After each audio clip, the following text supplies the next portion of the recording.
সীমান্তের নোম্যান্স ল্যান্ডে আছে ভারত বাংলাদেশ দুই দেশেরই কৃষিজমি।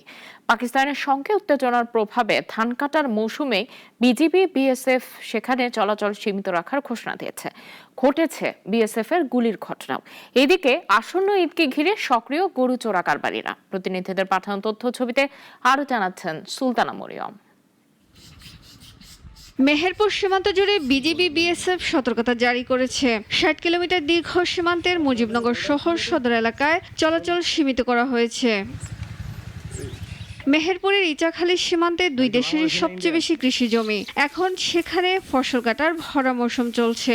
বাধ্য হয়ে কাজে যেতে হয় কৃষকদের। নিরাপত্তার স্বার্থে মসজিদে মাইকিং করে চলাচলে নিষেধাজ্ঞা আরোপ করা হয়েছে। ফসল তোলা যায় না, ফসল যেতে পারা যায় না, আমাদের তাড়াফেরা করে, অত্যাচার করে। সতর্কতা দিয়ে দিয়েছে যে 0 পয়েন্টে যাওয়া নিষেধ। পর্যালোচনা করছেন যে কোন সমস্যা হয় কিনা এবং সব সময়তেই ওনারা ডিউটিতে আছেন এবং আমরাও সেই সতর্কতা মেনেই বর্ডারে যাচ্ছি না। ভারত পাকিস্তান উত্তেজনার প্রভাব সুনামগঞ্জ সীমান্তেও পড়েছে। বেড়েছে বিএসএফ এর তৎপরতা।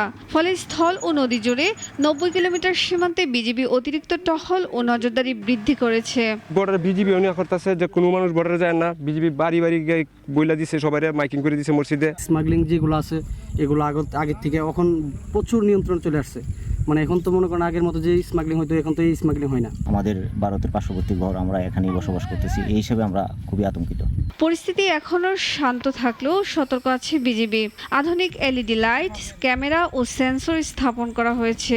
স্থানীয়দের মতে দুই তরফের মতবিনিময় ও টহল বাড়ানোয় সীমান্ত এলাকার স্বস্তি ফিরেছে। বিজিবি সবসময় টহলে আছে, আরও কিছু টহল বাড়ায় দিলে ভালো হয়। সীমান্ত এলাকাতে মনে করেন অনুপ্রবেশ নিষেধ, কেউ গরু বাছুর নিয়েও যেতে পারে না। অবৈধ অনুপ্রবেশ প্রতিরোধে সতর্কতা, টহল এবং গোয়েন্দা তৎপরতা বৃদ্ধি করার কথা জানান সংশ্লিষ্টরা। বাংলাদেশ সীমান্তরক্ষী বাহিনী হিসেবে বর্ডার গার্ড বাংলাদেশ আমাদের যে মূল দায়িত্ব সীমান্ত সুরক্ষা, সেটির জন্য আমরা ফুললি প্রিপেয়ার্ড। সীমান্ত সুরক্ষা জোরদার করে অবৈধ অনুপ্রবেশ ও অপরাধ প্রতিরোধে প্রয়োজনীয় পদক্ষেপ অব্যাহত থাকবে, এমনটাই প্রত্যাশা সংশ্লিষ্টদের। সুলতানা মরিয়ম, নাগরিক। ওয়ালটন আবারও মিলিনিয়ার অফারে ওয়ালটন ফ্রিজ কিনে আপনিও হয়ে যেতে পারেন মিলিয়নিয়ার।